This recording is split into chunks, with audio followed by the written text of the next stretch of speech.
नमस्ते। आज के इस वीडियो में हम लोग बात करेंगे जुपिटर और सैटर्न के कंजंक्शन के ऊपर।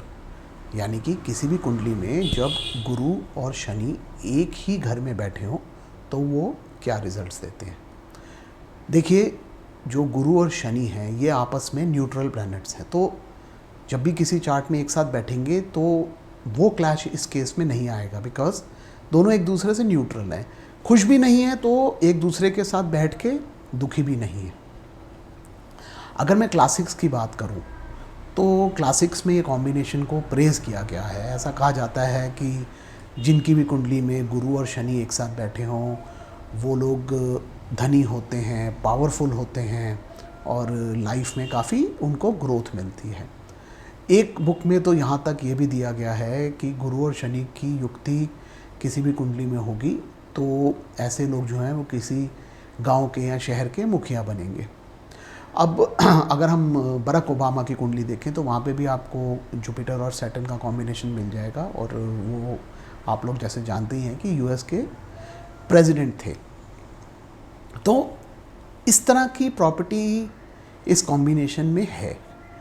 अब इसका रीज़न एक ये भी है कि अगर हम काल पुरुष की कुंडली देखें तो वहाँ पे जो जुपिटर है वो नेचुरल 9th लॉर्ड बनता है और सैटर्न जो है वो 10th लॉर्ड बनता है। तो इस कारण जब भी जुपिटर और सैटर्न का कॉम्बिनेशन किसी भी आपको चार्ट में मिलेगा तो एक तरह से आप समझिए कि नेचुरल धर्म कर्म अधिपति योग वहाँ पे बन रहा है।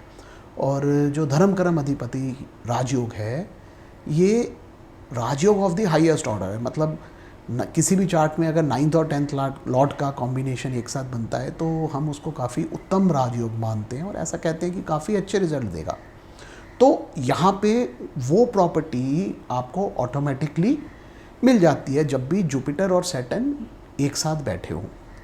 अगर हम इसको एनहांस होने की बात करें तो अगर ये मेष लगन वालों के जातकों की कुंडली में जुपिटर और सैटर्न कॉम्बिनेशन बनता है या मिथुन में बनता है तो वहाँ पे ये प्रॉपर्टी और एनहांस हो जाती है। बिकॉज उसका रीज़न ये है कि मेष लगन में तो अगेन मेष लगन इस काल पुरुष, तो वहाँ पे तो 9th और 10th लॉर्ड ऑटोमेटिकली जुपिटर और सैटर्न बन गए।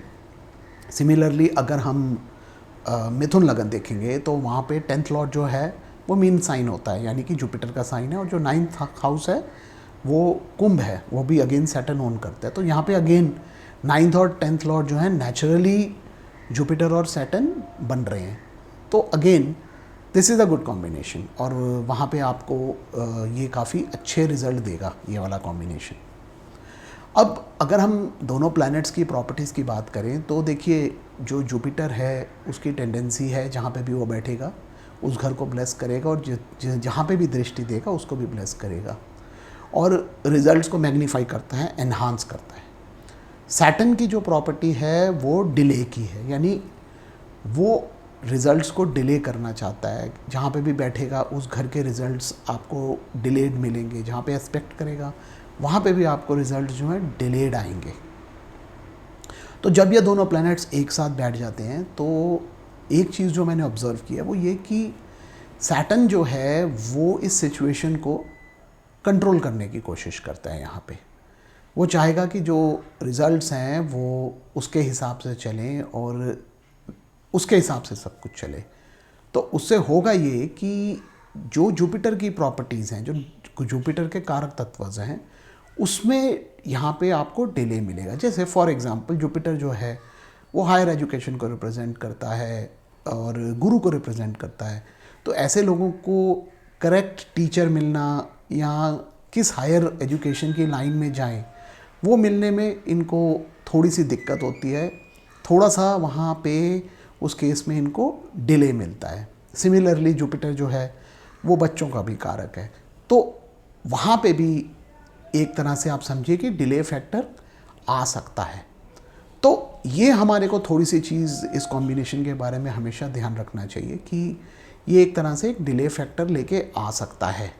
अदरवाइज़ बाकी चीज़ें हम देखें इस कॉम्बिनेशन के बारे में तो ये ओवरऑल अच्छा कॉम्बिनेशन है और जनरली गुड रिजल्ट्स देता है किसी भी चार्ट में। ऐसे लोग जो हैं वो किसी भी सिचुएशन में होंगे तो जो अपने कर्म करेंगे वो एज़ पर देयर धर्मा करेंगे, मतलब ये प्रिंसिपल्ड होते हैं और कोशिश इनकी यही रहती है कि जो भी ये कर्मास कर रहे हैं वो as per law and order हो, उसको कोई भी गलत काम करना नहीं पसंद करेंगे।